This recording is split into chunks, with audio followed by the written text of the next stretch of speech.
रतन नवल टाटा की जीवनी, जन्म और प्रारंभिक जीवन। रतन नवल टाटा का जन्म 28 दिसंबर 1937 को मुंबई, भारत में हुआ। वे टाटा समूह के संस्थापक जमशेदजी टाटा के पोते हैं। रतन टाटा का परिवार भारतीय उद्योग के सबसे प्रभावशाली परिवारों में से एक है। उनका पालन पोषण एक समृद्ध वातावरण में हुआ, जिसमें उन्हें शिक्षा और संस्कार दोनों मिले।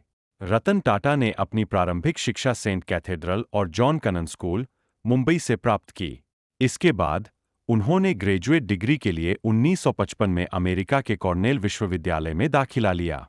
वहां उन्होंने आर्किटेक्चर और संरचनात्मक इंजीनियरिंग में स्नातक की डिग्री हासिल की। व्यवसाय की शुरुआत। रतन टाटा ने 1961 में टाटा समूह में अपने करियर की शुरुआत की। उन्होंने एक प्रशिक्षु के रूप में काम करना शुरू किया, जहां उन्होंने विभिन्न विभागों में काम किया। प्रारंभ में उन्होंने टाटा स्टील के साथ काम किया, जहां उन्होंने निर्माण और उत्पादन प्रक्रियाओं का अध्ययन किया।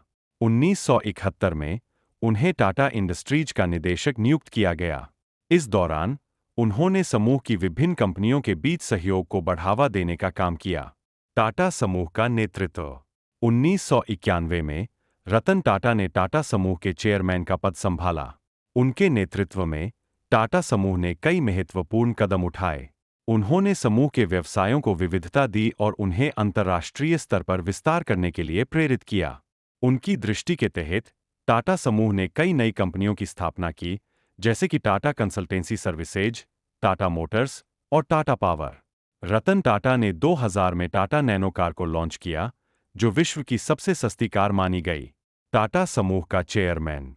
1991 में रतन टाटा को टाटा समूह का चेयरमैन नियुक्त किया गया। उनके नेतृत्व में समूह ने कई महत्वपूर्ण कदम उठाए। वैश्वीकरण। रतन टाटा ने टाटा समूह को वैश्विक स्तर पर विस्तारित किया। उन्होंने विदेशी बाजारों में प्रवेश करने के लिए कई अधिग्रहण किए, जैसे कि 2000 में इंग्लैंड की जगुआर और लैंड रोवर का अधिग्रहण। नवोन्मेष। उनके तहत टाटा समूह ने नई तकनीकों और नवोन्मेष पर जोर दिया। उन्होंने टाटा कंसल्टेंसी सर्विसेज (TCS) को दुनिया की प्रमुख IT सेवाओं में से एक बनाया। सामाजिक व्यवसाय। रतन टाटा ने सामाजिक मुद्दों को संबोधित करने के लिए कई प्रोजेक्ट्स की शुरुआत की। उन्होंने टाटा समूह को एक जिम्मेदार कंपनी के रूप में स्थापित किया, जो न केवल मुनाफा कमाने पर बल्कि समाज की भलाई पर भी ध्यान देती है। विशेष उपलब्धियां। टाटा नैनो। 2008 में रतन टाटा ने टाटा नैनो को लॉन्च किया, जो विश्व की सबसे सस्ती कार मानी जाती है। इसका उद्देश्य निम्न मध्यम वर्ग के लोगों को एक सुरक्षित और सस्ती परिवहन विकल्प प्रदान करना था। उद्यमिता को बढ़ावा। उन्होंने कई युवा उद्यमियों को प्रोत्साहित करने के लिए विभिन्न कार्यक्रमों की स्थापना की, जैसे कि टाटा टाइगर पहल, जो नवाचार और उद्यमिता को प्रोत्साहित करती है। सामाजिक जिम्मेदारी।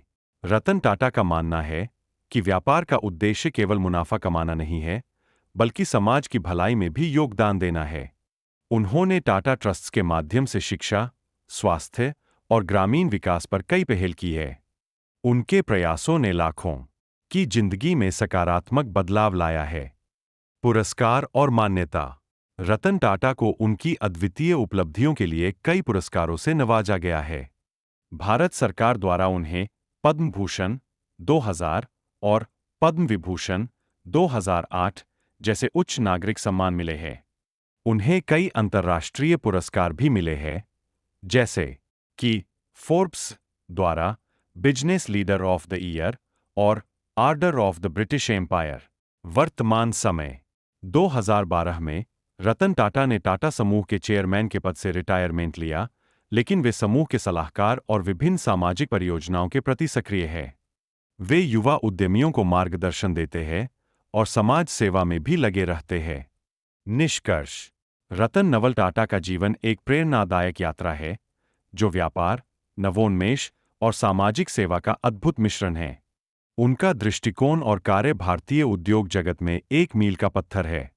उनकी विरासत आने वाली पीढ़ियों के लिए प्रेरणा का स्रोत बनी रहेगी।